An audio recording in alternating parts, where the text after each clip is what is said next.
چوتھا بندہ بھی ہے. چوتھا تو بہت برا پھنسا ہوا ہے. کئیوں کی گاڑی وہیں رکی ہوئی ہے.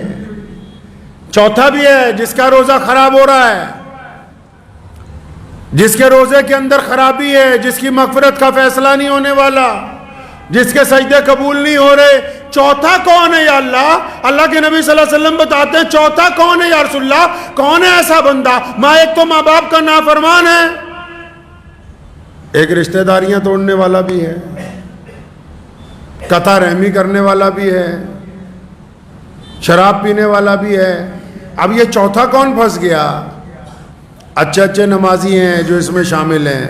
فرمایا چوتھا بندہ وہ ہے جو اپنے دل کے اندر دوسروں کے لیے بغض رکھتا ہے, نفرت رکھتا ہے, کینہ رکھتا ہے, دوسروں کے لیے بلا وجہ نفرت دل میں رکھتا ہے. اب یہ نفرت رکھ کے سجدہ کر رہا ہے.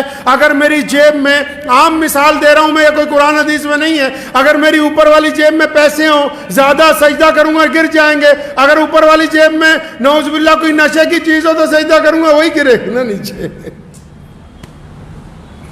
کیا ہے اس دل کے اندر جو سجدہ کرتے ہو؟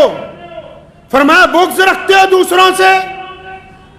دونوں صورتوں میں, چغلی کو, غیبت کو, بہتان کو ایک ہی کیٹیگری میں محمد رسول اللہ نے رکھا. مان لیا کہ وہ بندہ شرابی ہے, مان لیا کہ اس بندے میں خرابی ہے, مان لیا چور ہے, ڈاکو ہے, عیاش ہے, بدماش ہے, لیکن اگر یہ بات تم اس کے منہ پہ کہتے اس کو برا لگتا کہ نہیں لگتا؟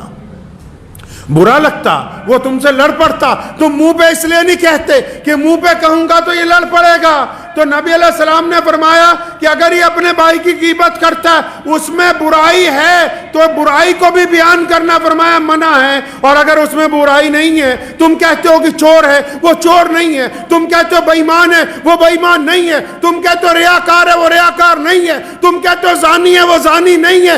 اگر تم اپنے پاس سے بھی الزام لگاتے ہو, پہلی صورت میں غیبت ہے, اگر اس میں گناہ ہے تو غیبت کا گناہ, اور اگر اس میں وہ گناہ نہیں ہے تو بہتان کا گناہ. اب چغلیاں کرنے والے بھی خدا کی حضور بخشے جائیں گے کیا؟ اب بے ایمانیاں کرنے والے بھی روزے میں بخشے جائیں گے کیا؟ جن کے دل غیبت سے بھرے ہوئے ہوں, جو گھروں کے اندر اپنے گھروں میں اپنے بچوں کے ساتھ نفرت رکھتے ہوں,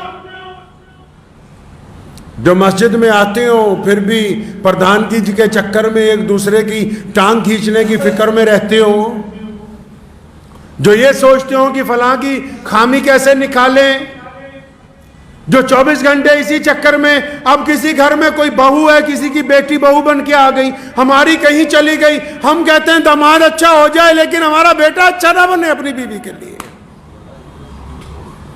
داماد اچھا چاہیے, اپنا بیٹا اچھا نہیں ہو تمہاری بیوی کے لیے. روزہ بھی رکھتے ہو, اپنی بہو کی بے عزتی بھی کرتے ہو, روزہ بھی رکھتے ہو, اپنے بچوں کو بھی ڈانٹتے ہو, روزہ بھی رکھتے ہو, اپنے ماتحت کو بھی ڈانٹتے ہو. پتہ ہے نبی علیہ السلام نے آخری وقت میں کیا کہا؟ یہ صرف آج تک یہی بتاتے ہیں کہ یہی کہا میری امت کو بخش دو, میری امت کے لیے مغفرت کا فیصلہ ہو جائے, میری امت کا کیا ہوگا یا اللہ میری. لیکن نبی علیہ السلام نے آخری وقت میں اس کے علاوہ اور بہت سی باتیں کی. ان میں ایک بڑی پیاری بات ہے, فرمایا میں اس بات کے لیے بھی بڑا فکر مند ہوں کہ میرے بعد تم اپنے ماتحتوں کے ساتھ کیا کرو گے, میرے بعد تم اپنے نوکروں کے ساتھ کیسا معاملہ کرو گے, میرے بعد تم اپنے غلاموں کے ساتھ کیا کرو گے. جس نبی علیہ السلام نے زندگی میں ظاہری پردہ فرمانے کے وقت بھی اس بات کی فکر کی ہو کہ میرے بعد ماتحتوں کا کیا ہوگا, نوکروں کا کیا ہوگا, ملازموں کا کیا ہوگا, غریبوں کا کیا ہوگا, مسکینوں کا کیا ہوگا. پھر اس امت پر روزے فرض کر دیے گئے ہوں, ان فرض روزوں میں روزے دار بندہ اپنے گھر کے اندر ہی ایک بغض رکھتا ہو اپنے ہی دوستوں کے لیے, اپنے ماں باپ کے لیے, اپنی بیوی کے لیے, اپنے بھائی کے لیے, اپنے عزیز و اقارب کے لیے, اپنے نماز کے ساتھیوں کے لیے, پھر یہ سوچتا ہے کہ میرا روزہ ہو گیا. روزہ ہوا نہیں ہے, روزہ نہیں ہوا. روزہ تو برائیوں کو جلانے کا نام ہے, روزہ تو برائیوں کو ختم کرنے کا نام ہے. اچھا روزہ رکھنا چاہتے ہیں آپ, چاہتے ہیں کہ بہت خوبصورت روزہ ہو, روزے دار کو تو غصہ نہیں آتا, روزے دار کو غصہ نہیں آتا، اور جب وہ غصہ آتا ہے، یہ کون کہتا ہے نہیں آتا؟ ارے آتا ہے غصہ، لیکن روزے دار غصے کا اظہار نہیں کرتا، روزے دار غصہ آنے کے بعد گالی نہیں دیتا، روزے دار غصہ آنے کے بعد غصے کو ضبط کر لیتا ہے، روزے دار غصہ آنے کے بعد ناراضگی کا اظہار نہیں کرتا۔ مطلب روزے دار کو غصہ تو آتا ہے لیکن یہ دوسرے کو غصے کا بتاتا نہیں ہے، کیونکہ یہ روزے دار ہے۔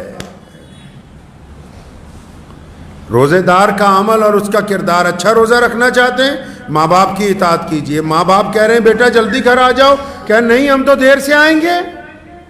ماں باپ کہہ رہے ہیں فلاں کے ساتھ ملنا جلنا کم کر دو، نہیں ابا تمہیں نہیں پتا ہے۔ ماں باپ نے تمہارے اندر کچھ خرابیاں دیکھی، ان کی اصلاح کرتے ہیں، تم کہتے ہو کہ نہیں آپ کو عقل نہیں ہے۔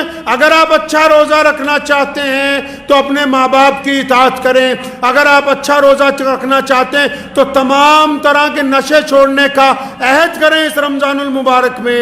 اگر آپ روزہ اچھا رکھنا چاہتے ہیں تو پھر سارا دن صرف اگر 5 نمازیں آپ جماعت سے پڑھ رہے ہیں، ان نمازوں کے بعد اگر وقت نہیں نہ مل رہا بہت زیادہ تلاوت کا، وقت نہیں مل رہا نا تسبیح کرنے کا، لیکن اگر آپ کاروبار میں برابر تولیں گے تو آپ کا روزہ اچھا گزرے گا۔ میرے والد صاحب شیر اسلام مولانا حبیب الرحمان صاحب لدھیانوی رحمۃ اللہ علیہ، مجھے اچھی طرح یاد ہے کہ ایک مرتبہ گاڑیاں ہم لوگ ہر 1-2 سال بعد جب بدلتے ہیں تو ایک گاڑی فروخت کرنی تھی، تو ایک پروفیسر صاحب آ گئے یونیورسٹی سے، ان کو چاہیے تھی وہ گاڑی، تو اس کے ساتھ دفتر میں اندر بیٹھے تو فرمانے لگے کہ گاڑی کا تو معاملہ طے ہو گیا ہے، لیکن میں آپ کو بتا دوں چلتے چلتے فلاں چیز اس کی خراب ہو جاتی ہے۔ پھر تھوڑی دیر بعد کہنے لگے فلاں چیز اس کی بیٹری کی فلاں چیز خراب ہے تو وہ بھی رک سکتی ہے۔ تو 15 خرابیاں اس کو اپنی گاڑی کی۔ تو وہ پروفیسر صاحب سردار جی تھے، ہنسنے لگے، کہنے مولانا صاحب گڈی بیچن نہیں بلایا کہ بجان نہیں بلایا تسی سانوں؟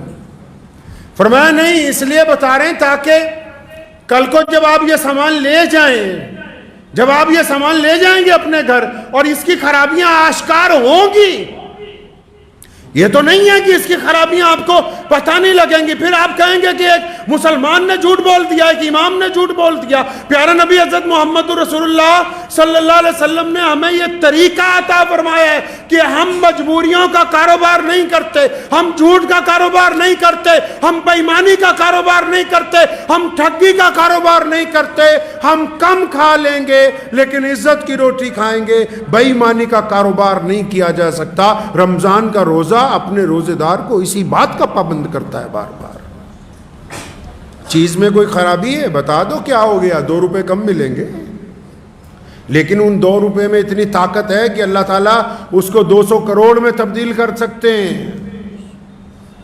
اس حلال کی روزی میں اتنی برکت ہے کہ اللہ تبارک و تعالیٰ اس کی بدولت دنیا کے خزانے آپ کے آگے کھول دیں گے اور آخرت کے بھی۔